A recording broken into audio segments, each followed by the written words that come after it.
I was absolutely devastated to see some of the headlines this morning around the abuse that's been faced by the three players. And I think it's absolutely essential that not only Facebook and Twitter and the other social media platforms get a grip of this, but actually Boris Johnson uses the power that he does have.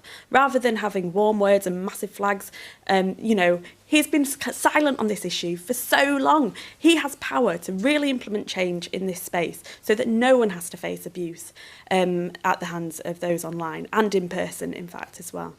Matthew? Well, I think sometimes what happened this morning and what happened on social media is horrific. I think also it's worth remembering the long-term trends in how we think about being English and what it means to be English.